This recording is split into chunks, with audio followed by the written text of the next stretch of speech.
Greetings, my chess friends. Today we have a very interesting, somewhat sad story, but definitely interesting, of a peculiar figure in chess history, Francisco Lupi.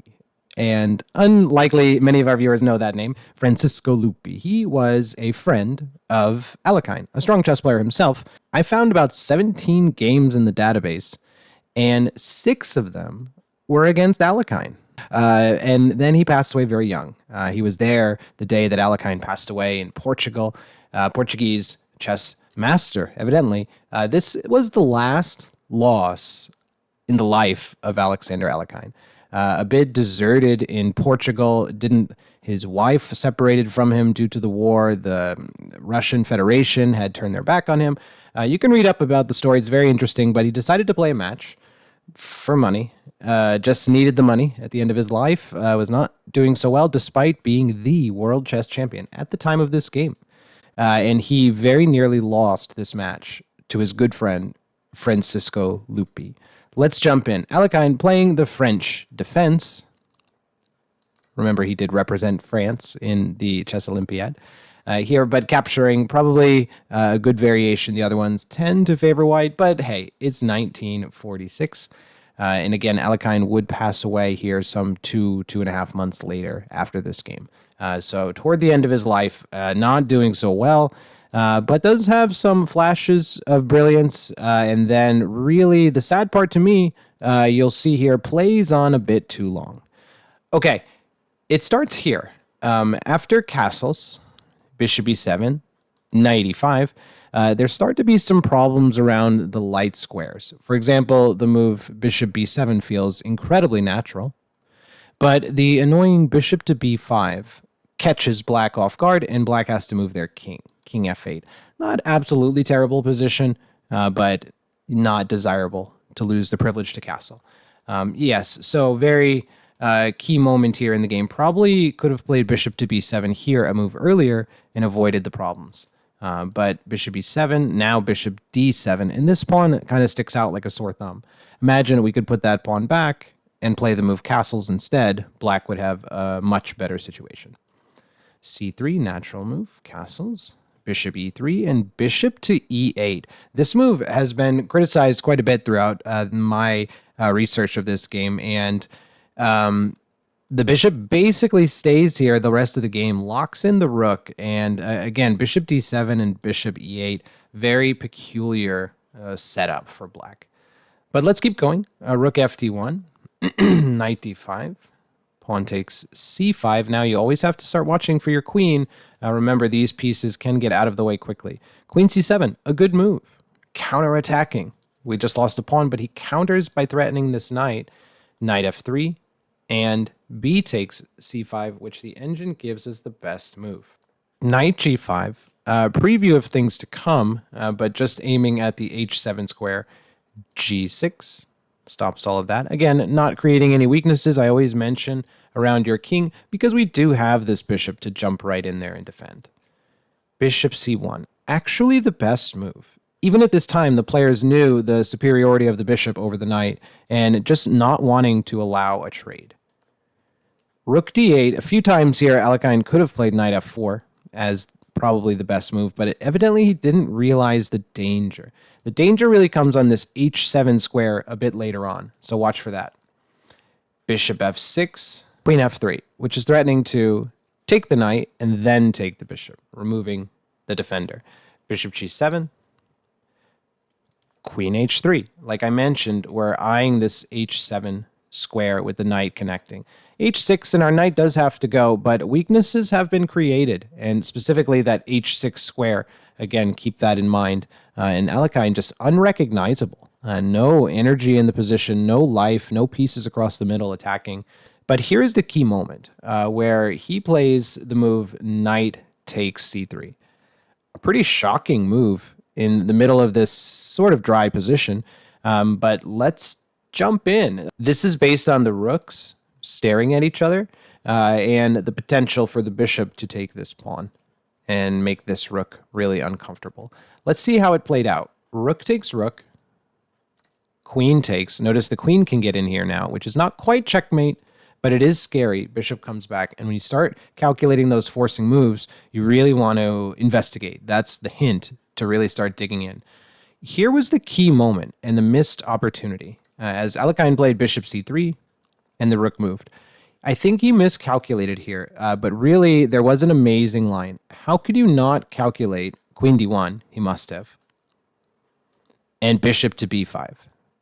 Absolutely certain that he looked at this, as it's nearly checkmate. And then probably rejected it based on bishop to b2, which guards the rook and hits the queen and guards the checkmate behind that. You cannot play queen takes bishop because rook takes that queen. But he probably missed the next rejoining move, which is queen c2. Easy to stop calculating there and say, white's got me there. Queen c2, which leaves our bishop hanging, but that is immune to capture because then we take this one, a trade, and we end it with a double attack, a fork. So black would come out ahead in this mix. He must have missed there queen c2 and well within the capabilities of the great Alekhine. So that was probably the key moment right there. Instead of queen d1, he played bishop takes c3 and then queen d1. Same moves, different order. But what's the real difference? Actually, a whole lot. Now queen c2, and he must have missed the brilliant queen takes h6. Important that it guards this bishop. We're leaving the rook completely hanging, but that's all based on knight g5. He doesn't take it, but let's look if he did. Queen takes rook, knight g5, and you cannot stop checkmate here.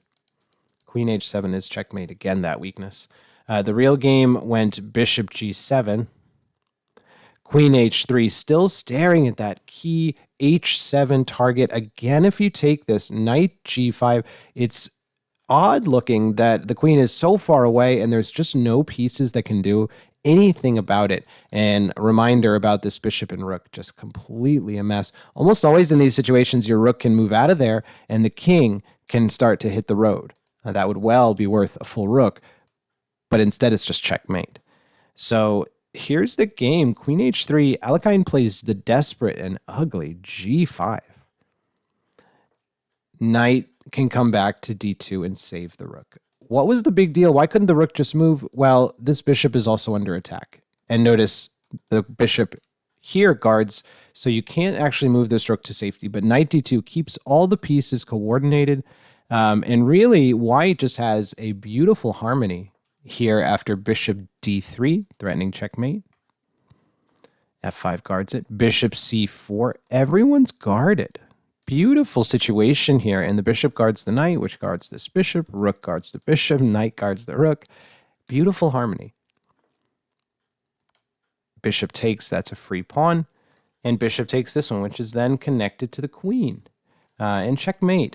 So a true, real symphony of tactics, but again, Alekhine really not seemingly just a shell of his former self. So a bit sad here, and like I said, he does play on way too much, in my opinion. Here, white is down a full knight and getting attacked.